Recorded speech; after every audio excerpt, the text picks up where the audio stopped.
Hello, good evening, everybody. Thank you for joining us. I can see many people already starting to join. While I give everyone a chance to hop on, I will just briefly introduce this webinar and make sure you are in the right place. So we are CalSOAP, the California Student Opportunity and Access Program. We have UC San Diego as our fiscal agent, and we work with them on many things like admissions and PIQs, and very importantly, financial aid. And so tonight you're going to be hearing about financial aid. I know this is especially important for you 12th graders and your families, so parents of 12th graders, but also if there are younger students or parents of younger students and guardians, staff members, we welcome you as well. And we thank you for coming. Also, this is being recorded. Afterward, it should be available on demand through the same email invite that you signed up with, but we'll also post it on our YouTube channel, and it will be on our CalSOAP website so that people can view it afterward. All right, it looks like we are, oh good, we're up above 65 in attendance, excellent. So just a couple quick notes, although the chat might be disabled for you, the Q&A is what you can use to ask questions, and we will have several of us here trying to answer your questions, either typing them individual answers, or if it's a question that a lot of people have, toward the end, we might elevate it to the presenter so that she can handle that question. So I'm Carla Whitaker. I'm here from CalSOAP. My colleague Anna Sorensen is also here from CalSOAP, and she, in addition to being in CalSOAP, she is a San Diego Unified School District head counselor as well. And from UC San Diego, we have Elena Martinez from the Financial Aid Office, and we have Yvonne Borrego from the Financial Aid Office as well. Yvonne is the one who is going to be presenting today, but again, if you have questions, please put them in the Q&A. Sometimes we'll put things in the chat like clickable links for you to see and that type of thing. But again, we are recording. This will be available after tomorrow. And so thank you. Welcome, everybody. And Yvonne, I will go ahead and have you begin. Thank you. Thank you, Carla. Thank you, Anna and CalSOAP for inviting us to share some wonderful, great information on financial aid. And again, thank you, parents and students, for giving up your evening. We really appreciate you giving us the opportunity to, again, give you some great information on financial aid. So that's the agenda. I'll start off with the agenda. And what we're going to talk about is understanding financial aid. And I know because, you know, the high schools are so proactive in CalSOAP about getting this information out to you, financial aid information out. But you're seniors now. For those of you who are seniors, this is when it's so important. So this is when you're going to put everything to use that you've learned in the past. So some of this might be, you know, recapping. You've heard this information before, but this is when it's really, really going to come into play as you start applying into colleges and also for financial aid. So we're going to give a little bit of introduction to financial aid. We're going to discuss the college costs, financial aid sources, types of financial aid, how to receive financial aid, what application will you complete to apply for financial aid, and then some additional tips at the end. So introduction to financial aid. This is access to funds to help families pay. So financial aid is for four-year public, private colleges, community colleges. We have some great community colleges here locally, and we have a great transfer program for those of you who maybe decide to navigate that community college route and transfer into UC San Diego or one of our sister schools. We have some great transfer programs that you could look into should you decide to attend a community college, and do know that there is financial aid at a community college as well. There's also financial aid for private career colleges. And these are like your trade schools, vocational schools, what they used to call back in my days. But there is also, again, financial aid there for private career colleges. But what's the most important thing, students, is that it's to give you the ability to make a choice. What is the best choice for you?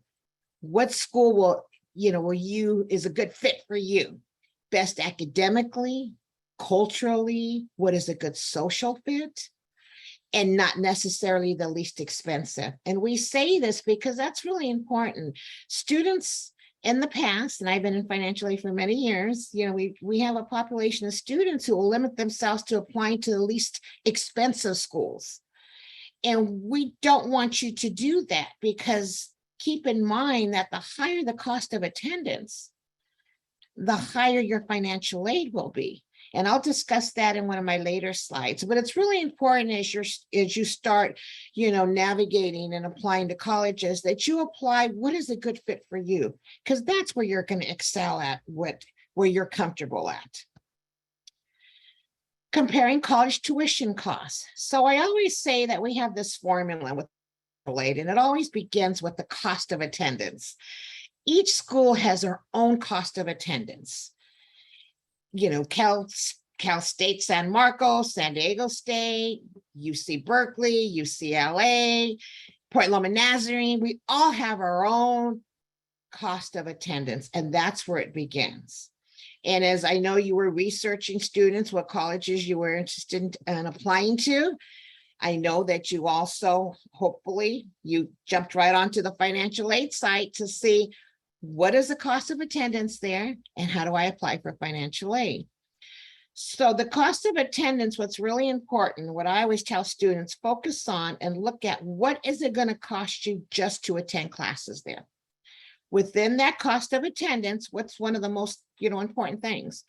Money and resources to pay so that you can pay for your classes. At a community college, it's roughly about $1,104 a year. At a Cal State, $5,742 a year. They're on a semester system. Community college is a semester system. University of California, we're on a quarter system. So for the academic year, or for the 3 quarters, it's $13,104. That is our system-wide fees. And then private colleges, they begin anywhere like $40,000 a year just for your tuition. Okay, so it's really important as you're researching and you're applying, you see, what is it going to cost me just to attend classes there? And what's also included in that cost of attendance, in addition to tuition and fees, is another large category is room and board. Where will you be residing? That's not necessarily a fixed cost, but again, where are you going to live on campus? What is your room selection? What is your meal plan? Some colleges require you to reside on campus. At UC San Diego, it's not a requirement. It's highly recommended that you live on campus, if at all possible, your first year, but it is not required. So what would it cost you? Again, check on that category. What would it cost you, and it's an average, to live on campus and your meal plan?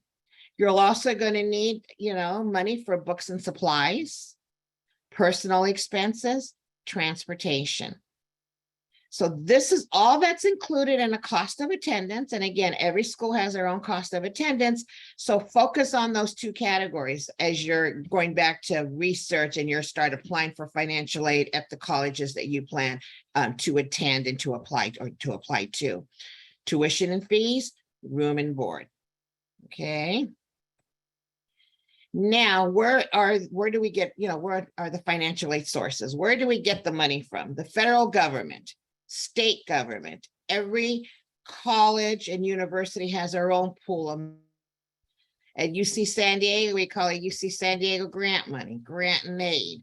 Cal State and state grants. So these are all universities, colleges have their own, again, grant money from, and of course the private schools, they have also their own grant money. Private agencies, that's what we consider outside scholarships, corporations and companies that offer students outside scholarships, not scholarships from the university. Okay, so again, federal government, state government, each college has their own funding, and then outside sources. Gift aid. This is what students are striving to get, because this is aid that you do not have to repay. Grants or scholarships, anytime you see the word grant or a scholarship, Remember, it's free money. You do not have to repay this back. Pell Grant is a very common federal grant, and that's primarily for economically disadvantaged households, which means that they have it's a federal grant for families who are low income or have a low family contribution. Cal Grant, great grant, that's a state grant for a student who will be attending a California college or university and is a California resident. And that, I said, it's really great because, for example, that would pay at UC San Diego your system-wide fees. And then, again, each college has their own, funding, which is grant money. So keep in mind, that's what you're striving for, is gift money. And I'm going to tell you how you can make sure that you're applying for the free gift as possible. The next source of resources, loans. And loans, it's borrowed money. So remember, this is borrowed money. This money does have to be repaid. We have two types of loans. One is to be repaid with interest, and one is not with interest during the time you're in school. So we often hear, I often hear, the students will say, well, it's an interest-free loan. It's only interest-free while you're attending school. Once you graduate, then interest will start accruing. Subsidize means government's paying interest on the student's behalf during the time the student is attending at least part-time. Unsubsidized, government is not paying the interest during the time the student is in school, so the interest starts accruing. So just keep that in mind. Those are two types of loans. One is considered a need-based loan, which is a subsidized, interest-free while the student is in school. Unsubsidized, interest starts accruing. Students do not have to make any payments on these loans during the time they're in school, but the unsubsidized will start accruing interest. Another great resource is work study. And that's a sort of earn as you learn type of program where you're earning through part-time employment. And it's just like a regular job. Your students will apply, they'll interview, they get hired, they work, they get a paycheck. Okay. It's most of the positions are on campus, and there are some off campus. But again, it's like a regular job. Why is it work study? It's because, and behind the scenes, the financial aid or the government is paying 50% of that student's wage, and the department where the student is working is paying 50%. But basically, it's just like a regular job. It's in the back end, okay? So like, let's say, for example, the student is, and they're offered, $16 an hour. They work an hour, they get a paycheck for $16 an hour. Financial aid's paying half of that wage, and the department's paying half of that wage. We do encourage students that they do work, even if they're not offered work study, because work study is a need-based program. Try to work on campus, students, because of the flexibility. And remember, you're there to, for your academics. And on the private side, for the private sector outside of the colleges, if you choose to work, you don't have that flexibility in most cases that you would if you're going to work on campus. And these are like, we're talking part-time, anywhere from 10 to 15 hours a week. And then not only that, but a student, when they are hired, the department will work their work hours around the student's class hours. At UC San Diego, we hire a number of work study students and non-work study students, and the student will bring in their class schedule each quarter, so that way we will work around their schedule, and we expect them to take time off for midterms. We expect the student to take off time for finals, and then to go away, when during the holidays and breaks. So that's why, students, if you are going to work, again, try to work on campus because of the flexibility. Blue and Gold Opportunity Plan. Now, this is a plan that our regents came up with a few years ago to try to get that student to accept the invitation to attend one of our UC schools. And if they do, they said that, they will pay the system-wide fees. So how does this work? And we often get a lot of questions because this can be a little confusing.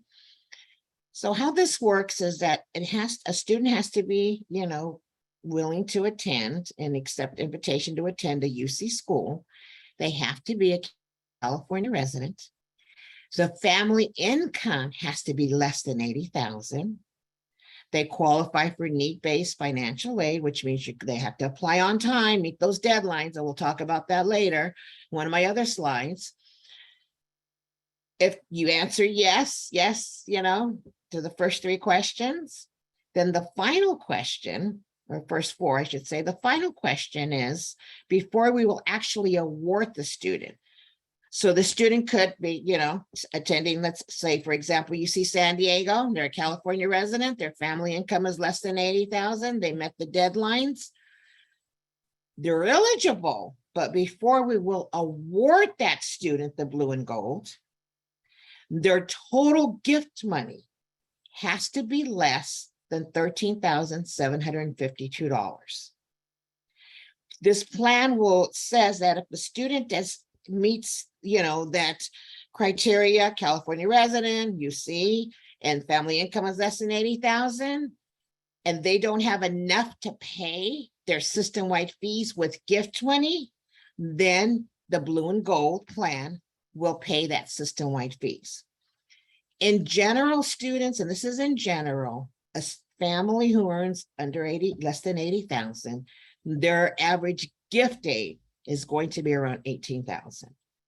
And if you're living on or off campus. Now, if you're living with parents, that's where usually the students that we will award this blue and gold, because that budget is low enough that sometimes there isn't enough grant that eligibility in their packet. So those are the students who are given and offered the blue and gold. In most cases, it's students who are living with parents. Okay, and I know that gets a little confusing, but we also talk about this when you receive our college financing plan. So, but that's something we get a lot of questions about, the blue and gold.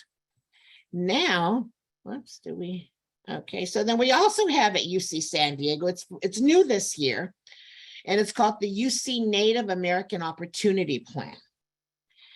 And this is for current and newly admitted students, undergraduate or graduate or professional school students, California resident, who is enrolled members in a federally recognized Native American, American Indian, and Alaska Native tribe, and are enrolled in a state-supported UC degree program. We will automatically, students, email you if you qualify. And the document requirements, a certification of a tribal enrollment membership card that contains the tribal seal and or official signature of a tribal leader, a certificate of degree of Indian blood, includes tribal enrollment information, or tribal identification card with the tribal enrollment number. So we will, we will notify the students who could possibly be eligible for this plan, and then we will ask for students to submit the required documents. And again, this is a new plan this year. Middle class scholarship. So this is for a student who will attend either a UC or a CSU, a Cal State school, public schools. This is a way our governor, drafted this plan to say, how do we get that student, that middle-class student, to attend a public institution and help them cover, give them some grant money if their family income is 217,000 or less and total assets are 2017 and less. They qualify for financial aid, which means that they have to apply on time and complete one of the applications, either the FAFSA or the California DREAM Act. And again, not receiving grants and scholarships, that total system-wide tuition fees at UC San Diego, it's $13,752. So, the blue and gold, remember, parents had to do two things: attend a UC school and family income less than 80,000. Middle class scholarship, parent earns less than 217,000, and this, they can either attend a UC school or they can attend a Cal State school. That's the middle class scholarship. And then for more information, it's the Student Aid Commission who will, it's where they're receiving the money, just like the Pell Grant. So you can visit the CSAC for more information, and I have that website there. This is a great program, and this is why students, we often hear, well, my parents earn over 6 figures. Well, they earn over 100,000. Here's an example of a grant that you could possibly be eligible for if families are, earn over 80,000, over 100,000, over 200,000. So I always tell students, every student should apply. Free scholarship search, reputable search engines. And in addition to scholarships from each university, there's outside scholarships. And these are some reputable scholarship search engines. I'm sure your high schools, I know CalSO, they're very proactive on getting scholarship information out to the students who are in their program. But again, these are some reputable search engines. I encourage you students to visit them, apply. The San Diego Foundation, that last one, is a great resource, a great scholarship agency for students who are San Diego or San Diego County residents. So, again, it's by you students applying for scholarships, your goal is to try to keep your loan indebtedness down. So many students who are, attend UC San Diego bring in outside scholarships with them. And what we do is we reduce down their loan eligibility, their work study. The last thing we take away is their grant money. So this is a great way, students, to keep down that loan eligibility, because really your goal is to try to get through without taking any loans. You want to borrow wisely. Some students, they do need to borrow because of a resource, but wouldn't it be nice to graduate with no or very little loans? And it can be done because students do it. You just have to take some time and, research and apply, but it can be done. So who's some really good resources for these scholarships? High school counselors, your university, or college that you're attending. At UCs, you're going to be applying for scholarships at the time you complete your admissions application. So there at UC San Diego, there is no supplemental scholarship application. You're applying for scholarships with your admissions application. Private organizations, companies, corporations, sometimes employers, your parents, sometimes where their employees offer scholarships, or students, where you're employed, they offer scholarships at those private organizations. And then again, those free scholarship search engines, and those are, I showed you on my last slide. I gave you an example of some that we have that are reputable. And remember, free. If you ever get onto a site that asks for any fee, immediately get off there, because it does not cost you to apply for scholarships. There is no fee. So now, how do you apply for financial aid?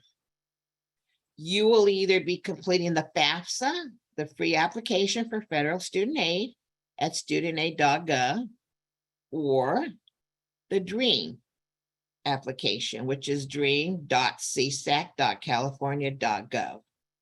October of your senior year in high school. So seniors, that application is available now. It opened up October 1st. Applications for UCs, Cal States, to apply for the Pell Grant, from March 2nd deadline. When you complete one of these applications, you will be listing the schools that you're applying to. You have 10 at a time.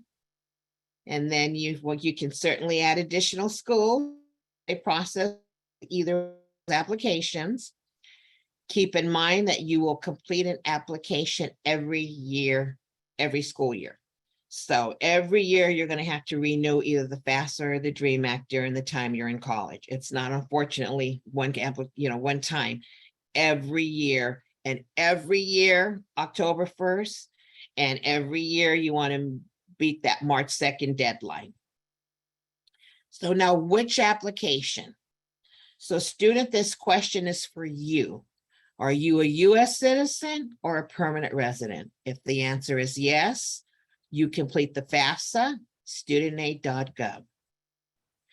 If you're not a permanent resident, citizen, and you're without lawful status or you're AB 540, then you will complete the DREAM application, dream.csac.california.gov.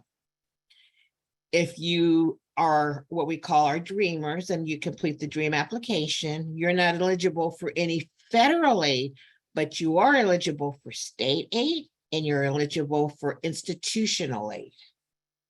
Okay, so, and I say it's for the student because unfortunately, there's always confusion every year. You know, I become aware of a student who filled out the wrong application because their parents were without lawful status, but the student was either a US citizen or a permanent resident. So make sure, student, this question is for you. What is your status as a student? And that will determine what application you will complete.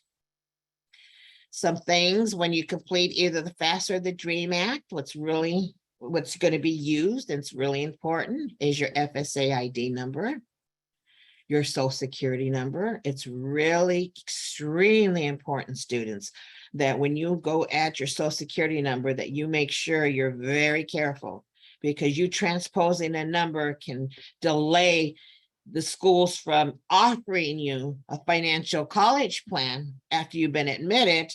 And, or if you do decide to attend that institution, we have to have a social security match or else we're unable to award you any financial aid. So to avoid any delays in processing your aid, make sure that social security number is accurate.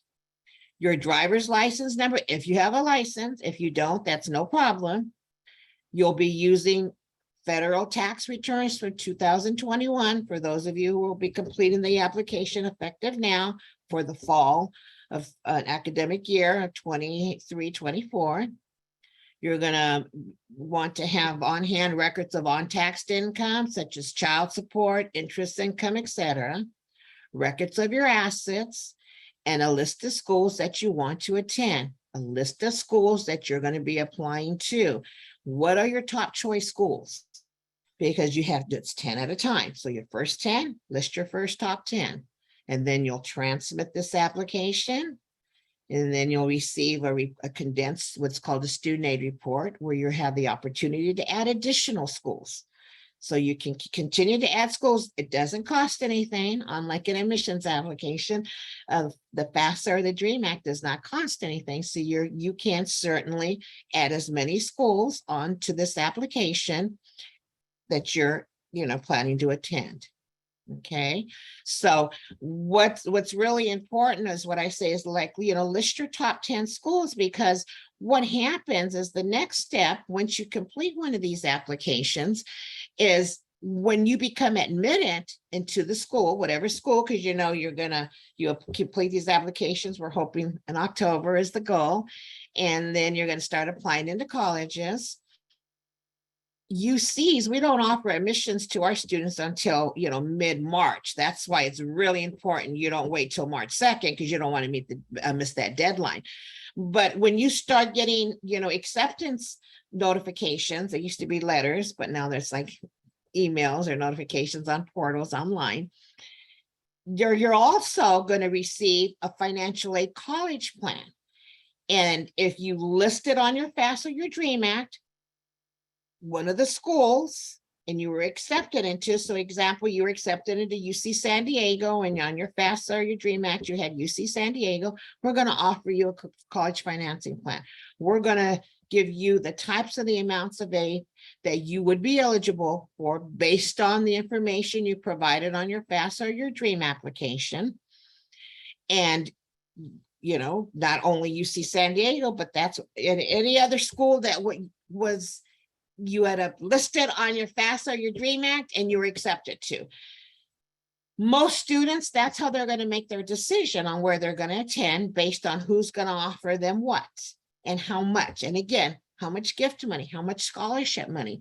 Some students, we recognize that you have your dream school and you're going to make it work. But in most cases, you're going to look at all of those offer letters to see for financial aid to see and help you make an informed decision of where you're going to attend. And remember when I said we're going to be using income and assets tax returns from 2021. We know, life happens. We know things change. We know, unfortunately, what we've all encountered through the COVID the last couple of years. We have seen many, many appeals. So this is to let you know that we do have appeals. When I say we, financial aid offices, we have appeals. So that way we can adjust that family contribution based on what's occurring now and what in lieu of what occurred in 2021. For example, loss of income. Did a parent lose their job? Did a parent change jobs and they're not earning what they earned in 21? Are there high medical, high dental expenses? Change in marital status. In 2021, were parents married and now parents are divorced or separated? And there's could be some other things that have occurred. What happened in the year 2021, but it's not happening now.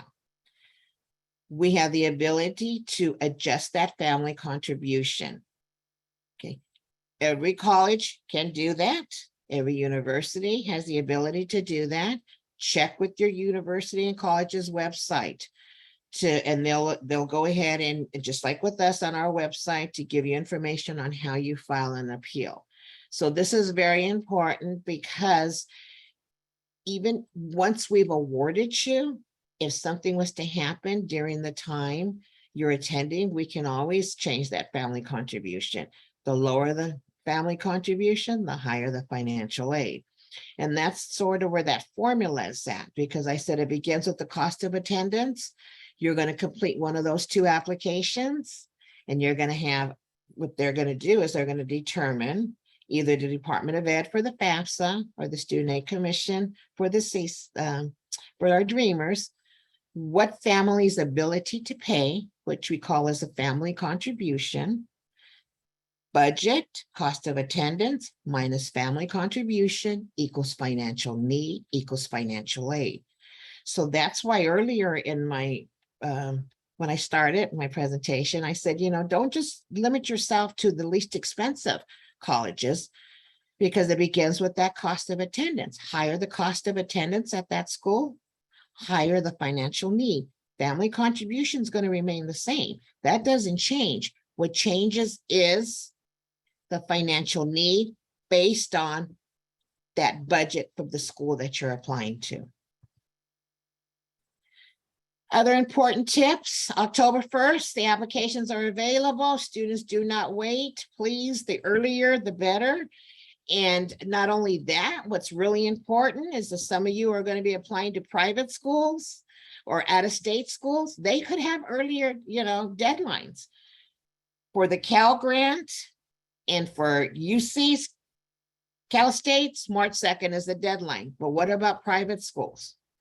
What about out-of-state schools? What are your top choice school students? You want to make sure you meet their deadlines, because they could have different deadlines. And also, we don't at UC San Diego, but some other schools, private schools, out-of-state schools, they go by first come, first serve. We don't do that. We just want you to meet that March 2nd deadline. Schools, they will, they go by who submitted their application, early, the earliest. So it's really important. Do not wait. A student and at least one parent whose information is reported must complete and sign electronically the FAFSA or the DREAM Act. If parents have a social security number, if they don't, then they are able to print out that signature page and sign it and mail it that way. So again, I know, not everyone here will be attending a UC or a Cal State, but some of you have your heart on attending either a private school or an out-of-state school. An independent private college is what we call it. So very important. Many of them have additional forms, applications for financial aid that you need to submit in addition to the FAFSA. You have to complete to apply to their school. That's why it's very important. You look on that website, financial aid website, what is required.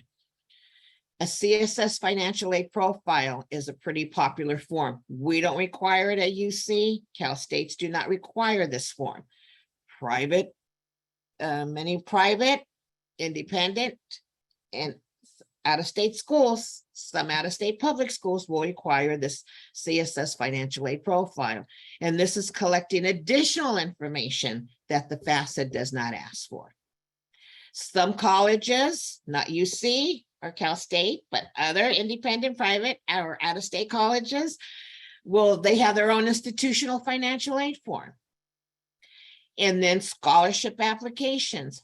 Other colleges have, supplemental application to apply for scholarships. UCs, we use your admissions application, but that's at UCs. What about your other colleges that you're applying to? You can follow us, and this is for UC. So you can follow us on Twitter. This is new. Instagram. These are some great places. We got some great information. Our websites are very user-friendly. So I encourage you to, jump on there. If you're UC bound or UCSD bound, please visit us, follow us. And that actually will conclude my presentation. I do see some questions on here. So I don't know how we're gonna. Can I Sure. ask you one out loud, Yvonne? Absolutely. It's the student is asking specifically about UC San Diego. How does it affect potential financial aid award if the student originally designated on campus as their preference, but then they change their mind and they decide they're going to be a commuter or off-campus student? How does that affect their potential financial aid package? So what we do is we encourage students on their FAFSA to check living on campus, because you want to be offered as much financial aid as possible.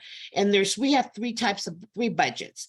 On campus is the highest, off campus not with parents, and then the commuter living with parents, and that's our lowest budget.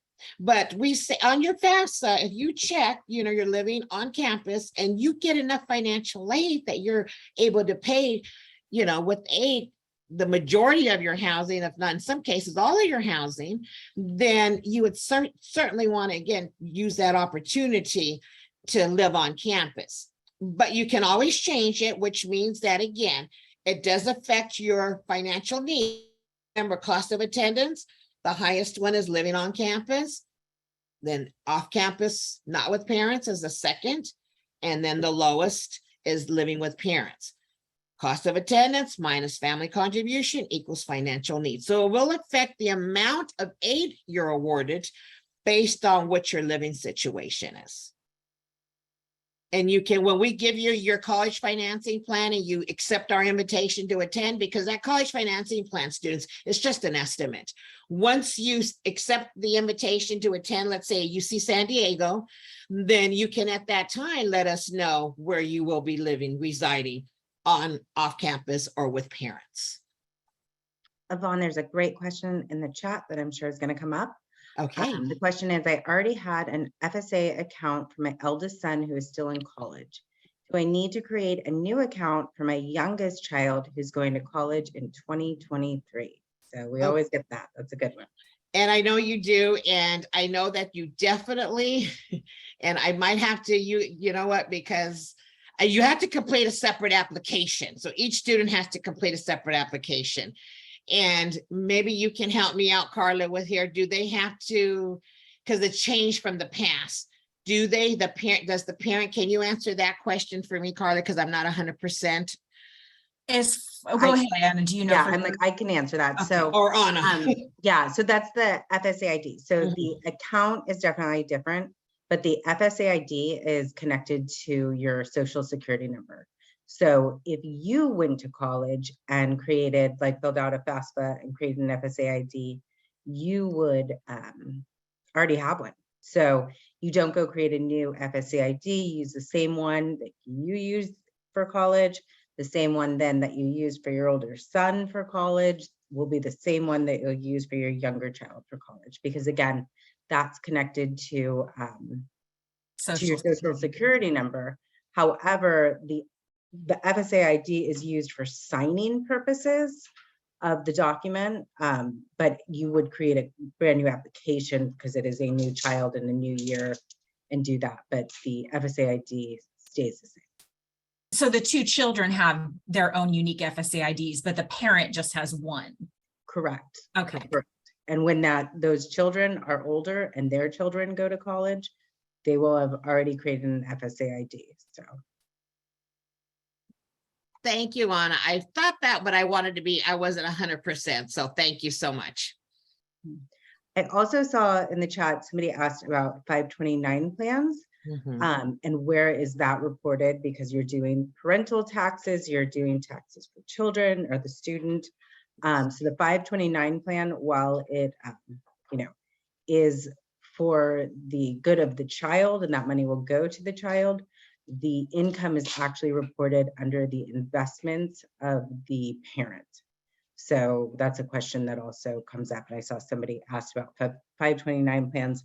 It is a little different though. I think the question in there, I saw another one about if the grandparent is it, then that's a little different reporting. But in the most cases where the parent owns the 529 plan for the child, it's reported under the parent investments. Correct. And that's right there on that FAFSA or the DREAM Act. It tells you exactly where to report that at. Thank you.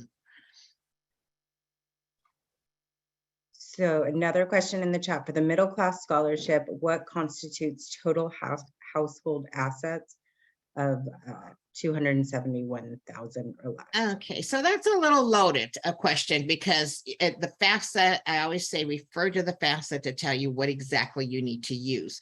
What you do never want to use is the home. The home is not considered, it's considered an asset for you, certainly parents, but it's not for financial aid. So you never use your home as an asset. Other real estate, other investments, other stocks, bonds, those are all what certainly cash and savings, those are all considered assets, but your home is not.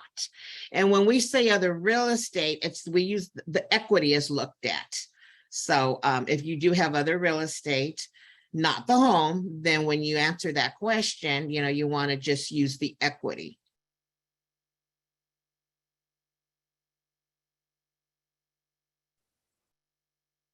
And it looks like Elena is taking that one about UCSD and is there housing shortages?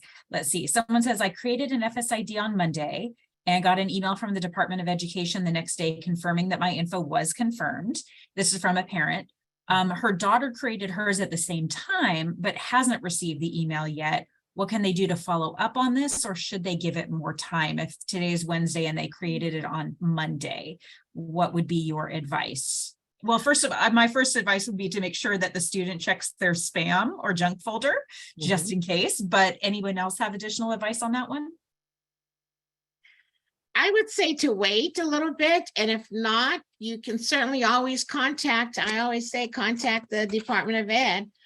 There's a contact number right there. When you complete the application, you can always contact them. And they're there also for assistance, but I would wait a little bit.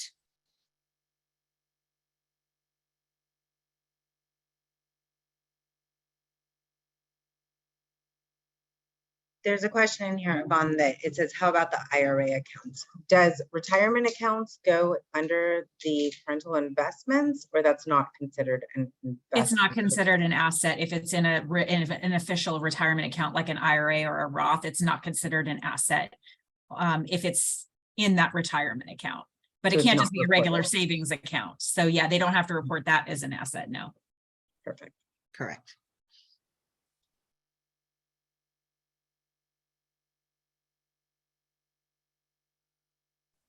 The question, how will the system know to prorate a non-residential property that has multiple owners?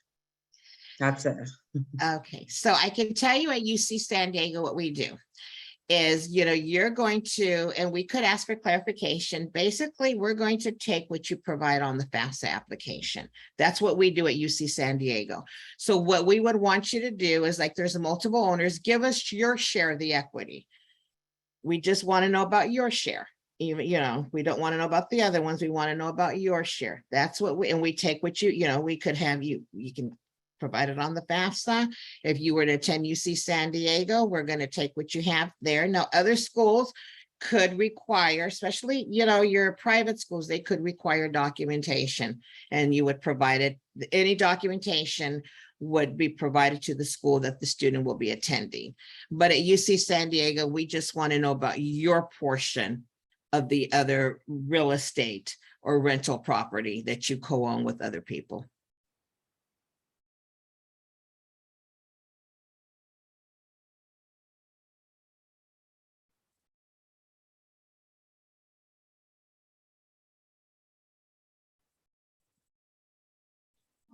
There's just a couple more like specific questions in here.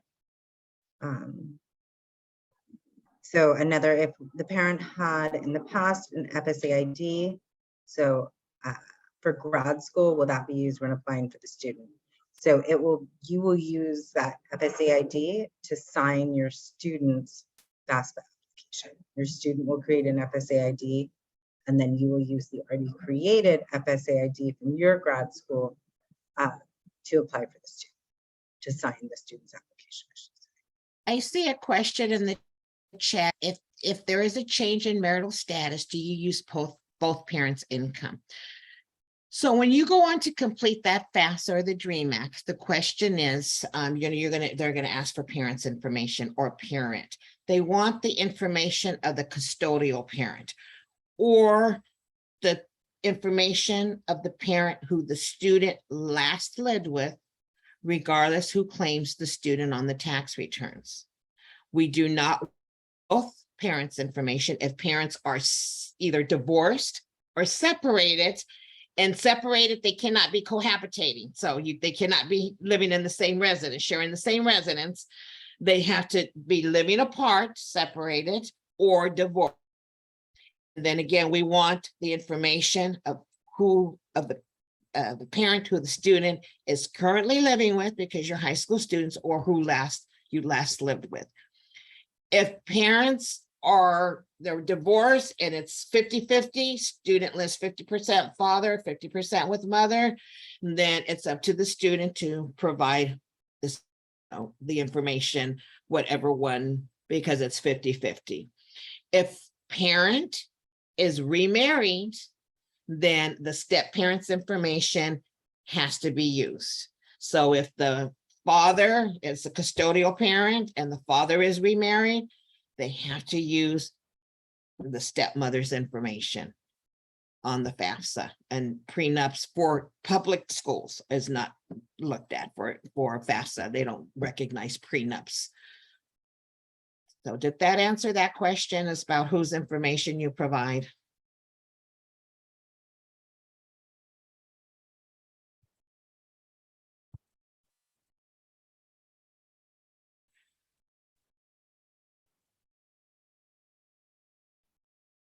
I was going to say, I don't see any more questions in the chat.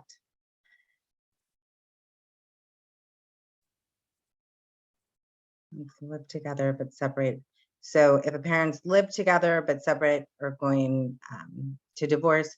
So Carla just put into the chat a great document that we always use that kind of walks you through the step of, who is my parent and who to put on there. So I would recommend for that question, go ahead and review that. And it has to do with, at the time that you're filing, are you technically married? Are you divorced? And again, go through that document. So Ivana, question, do you need to report an inheritance that a parent receives in their name if the inheritance is in stocks rather than savings? Yeah, because they have access to that. That would be considered an asset because they have access to that. If there's a substantial decline in income between 21 and 22, how can this be addressed? So you have to report, the income that was on the 21 tax returns. And then you notify the school. That's what that appeal is, that family contribution appeal. And that's when the financial aid office, by collecting information, will be able to look at what's happening now in 22 and update the FAFSA or the DREAM application. It's the financial aid office that does that. Now, we also at UC San Diego, for students who are sent their college financing plan once they've been admitted, and at that time, they can also, there's a method for the student, even before they accept it, our invitation to attend, to by an email. They send us an email that says, you know, there's been a change, you know, in income, what have, you know, there's been a change, either a great change or, you know, a change, what happened on 2021, then what's actually occurring now. Send us an email, and then we can send out an additional and updated college financing plan. We'll send you some instructions on how to go in and use a calculator to give us the new family contribution based on what figures you put into this calculator. And then we can give you a new college financing plan. Again, that's it. And then we'll officially collect documents if you do decide to attend UC San Diego. Then we will collect, you know, those documents such as pay stubs, termination, or retirement. So, but that happens after the fact. You unfortunately have to use the income, what's in 2022 on the tax returns. It's the financial aid office who will go in and collect information and process the appeal after the fact.